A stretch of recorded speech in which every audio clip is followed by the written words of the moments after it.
What's going on, everyone? My name is Matt and welcome to day 8 of Vlogmas. Something I need to tell you before I actually start. As you can see, I finally shaved. The reason I had a beard and a mustache until yesterday is because I filmed all of those videos last month, would you believe it? And let me tell you, it was so fortunate that I filmed the first 7 videos in advance because I was ill for the whole of last week. So I filmed my reaction video to Size Daddy, which is why I didn't have any facial hair in that video, on Monday the 30th of November. Then on Tuesday the 1st, winter hit me with illness and I was ill and unable to film for the whole of last week. So luckily I was able to not film because of those videos I had planned, but it is now Monday the 7th of November at the time of recording, and you are seeing this on the Tuesday, so let's go. For today, I thought I'd go through with you my favourite books that I've ever read, because believe it or not, I actually used to read. I don't really read now, which is really frustrating because I don't really have time to read and actually get into a good book. As I'm sure a lot of you know, with the internet nowadays, it's just a lot easier to get into a few YouTube videos than sit down and read an entire book. But nevertheless, here are some of the favourite books that I've ever read for you. Now, the first series of books that I ever properly read that I really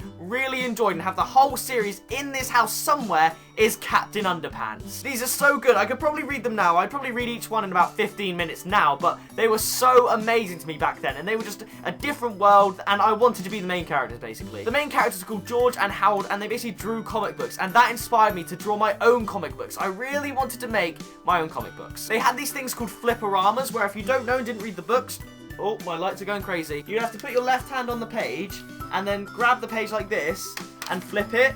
And it would be an animation, but it's too hard for me to show you on camera. So that's the first series, and these are amazing. The second series of books that I probably read when I was about 11 and 12 was the Alex Rider series. I don't remember them too well, but I do know my favourite book being Scorpio. I just couldn't find that. Something that I see in all the books that I read is that it's something unattainable. It's something that I can't really do. Like Captain Underpants, that's just so random, that'll never happen to me. Alex Rider is about a teenage spy, and it's not very likely that that would happen to me. And the other few series that I'm going to mention are also things that could never really happen to me. So I think that's why I enjoyed reading them so much, because they took me away from my normal life and transported me to somewhere amazing, which I think books do a really great job at. The next series is the Squires Tales, and let me tell you, I love these so much. Here is the first one, but it's kind of faded. I'm going to actually get you my favourite one, which is the 4th book in the series. Here is my favourite one. It's called Parsifal's Page. I think I've read it 3 times. And essentially it takes place in the time period when King Arthur was king, and there were knights and damsels in distress and jewels and magic, and I just really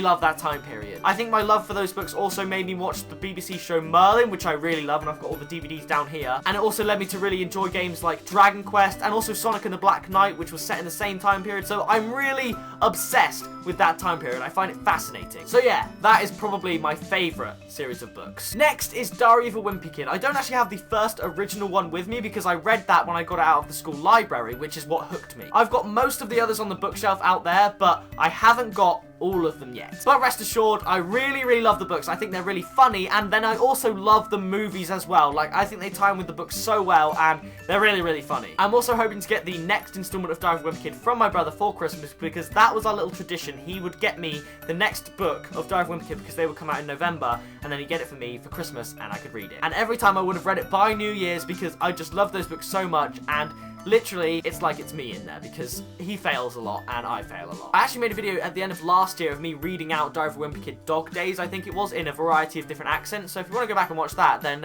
you can do that and get a flavour of the book. Now, the final proper series that I really loved and really got into, although I haven't finished all the books, it is the Time Riders series. I have mentioned this series on this channel before, and I absolutely love it. They go back in time, and it's just amazing. They also go forward in time. They just go everywhere. In fact, in year 9, I did my English talk on this book, and I think I did quite well. Okay, so I'm going to read the blurb for you in a Morgan Freeman voice so we can get the feel of the story. Liam O'Connor should have died at sea in 1912. Maddie Carter should have died on a plane in 2010. Sal Vikram should have died in a fire in 2026. Yet moments before death, someone mysteriously appeared and said, "Take my hand." But Liam, Maddie, and Sal aren't rescued. They are recruited by an agency that no one knows exists, with only one purpose: to fix broken history. Because time travel is here, and there are those who would go back in time and change the past. That's why the Time Riders exist, to protect us, to stop time travel from destroying the world. world. So basically, it's about 3 children primarily who get rescued when they should have died and they're now recruited to fix time and stop people from ruining it. And that's that. That is my kind of repertoire of books and the books that I read. I have read other things here and there, like I have another one down here, The Mysterious Benedict Society. I remember reading that and that was quite interesting. The Sorcerer's Apprentice, I also quite like reading. I just didn't read too much of it. But yeah, I do really enjoy books. It's just with the whole YouTube thing taking off now as well and all the internet, I don't have time to read. And that's kind of sad, but I'm sure I'll pick it up when I'm retired. So what are your favourite book series? Let me know in the comments below, because I'm actually really interested to see what you guys enjoy reading. And who knows, if a lot of you like the same thing, then maybe I'll do a series where I read that book and we'll talk about it or something like that. That's a long shot, but you get what I mean. But that's it for this video. If you did enjoy it, then be sure to smack that like button. And as always, I will see you in tomorrow's video. Bye, guys!